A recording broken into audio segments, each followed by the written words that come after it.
Calaroga Shark Media.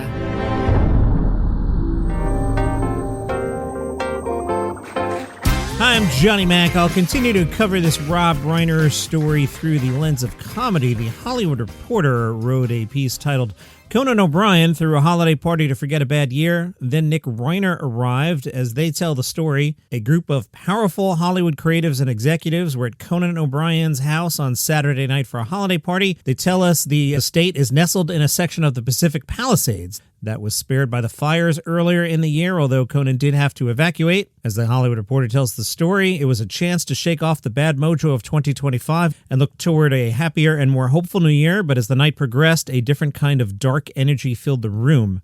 THR writes, an erratic male figure wandered around the party and interrupted conversations, demanding to know who attendees were and if they were quote-unquote famous. Many, like Jane Fonda and Bill Hader, in fact were. Whispers began to ripple. The imposing man, 6'3", approximately 230 pounds, had not wandered in off the street, though many wondered if he had. The man was the son of Rob and Michelle Reiner.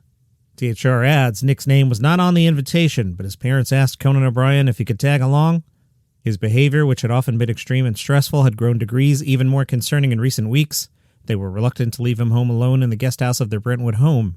Bill Hader calmly responded to Nick that he was engaged in private conversation, according to someone with knowledge of the situation, says THR. In this version of the story, Nick glared at Hader for what felt like an uncomfortable amount of time. Later in the party, shouts echoed. All conversation stopped and turned toward the racket. It was two men arguing, Rob and his son. Minutes later, the Reiners, mortified, apologized to Conan O'Brien and left the party. It was not determined if Nick left with them at that time.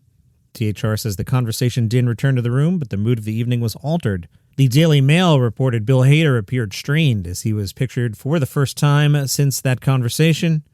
A source told the Daily Mail that Hader is horrified and extremely sad over the murders of Rob and Michelle, and that Hader doesn't want to be connected to the story. Bill doesn't want this tragedy to be made about him and any disagreement that he may have had with Nick. Bill's refusing to talk about it. I was chatting here at the podcasting company with my co-founder, and we have a podcast called Celebrity Trials, and I said there's a good chance Hader and maybe even Conan and whoever else was at this party gets dragged into an eventual court case. I imagine that the shouting match happening in such close proximity would be of interest to the prosecution.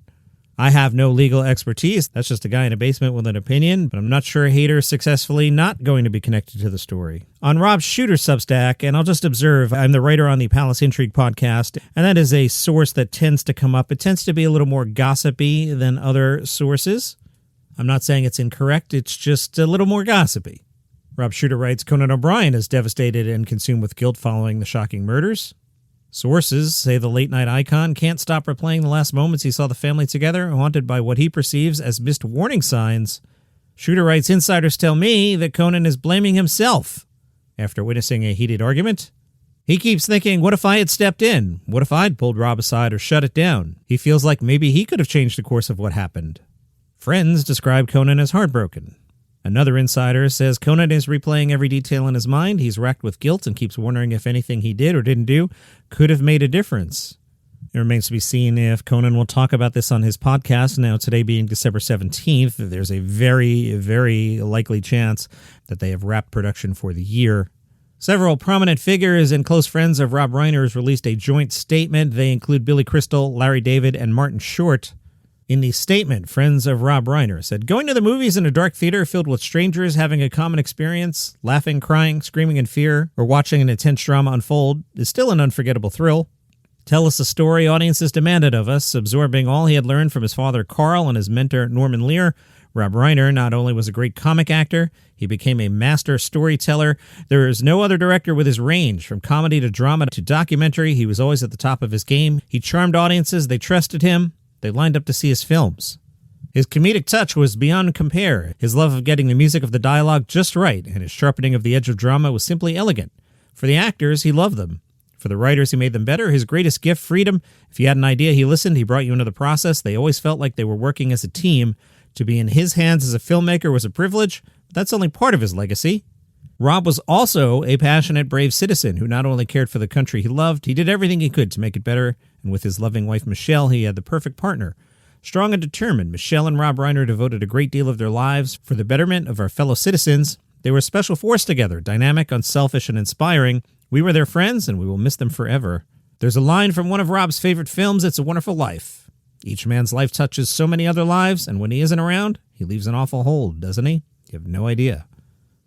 Indie rock band Yo La Tengo paid tribute to Rob Reiner by doing a Spinal Tap cover during their annual Hanukkah show at the Bowery Ballroom on Monday night. Frontman Ira Kaplan said, "We're going to salute a Jewish songwriter. We were not expecting to be saluting this Hanukkah, and we certainly weren't expecting to be memorializing him, so we're going to try and do a song and see how this goes." They then played Gimme Some Money from 1984's This Is Spinal Tap. The release of Rob Reiner's final film, a concert film called Spinal Tap at Stonehenge, the final finale, has been delayed. Variety reports that the distributors, Bleecker Street, said a projected release in 2026 will be delayed until, quote, the best path forward is decided with those closest to Rob and his family. The film is live concert footage featuring Spinal Tap performing near Stonehenge. The filmmakers were spotted there in August. English Heritage confirmed at the time that the site had been hired, but did not reveal further details.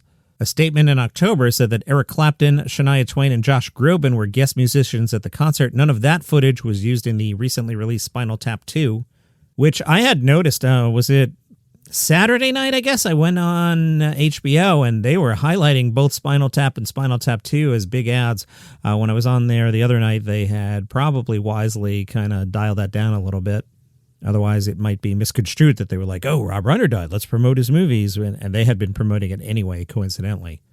On Instagram, Harry Shearer, who you may know as bassist Derek Smalls from Spinal Tap, wrote, "Rob was a friend and collaborator through much of my life. He was funny, he was smart, he was a mensch.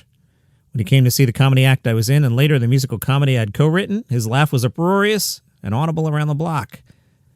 He was a great collaborator, and when the four of us proposed ideas for the films, he was the one who wrote them on 3x5 cards and organized them into a movie. And Michelle was a very good friend of my wife Judith. This is unspeakable, the stuff of Greek tragedy." Rob Schneider weighed in on the President of the United States' comments about Rob Reiner. Schneider said, "America is such a unique experiment in freedom. We were allowed to have these conversations. We're allowed to disagree with the president and even say the outrageous things he said.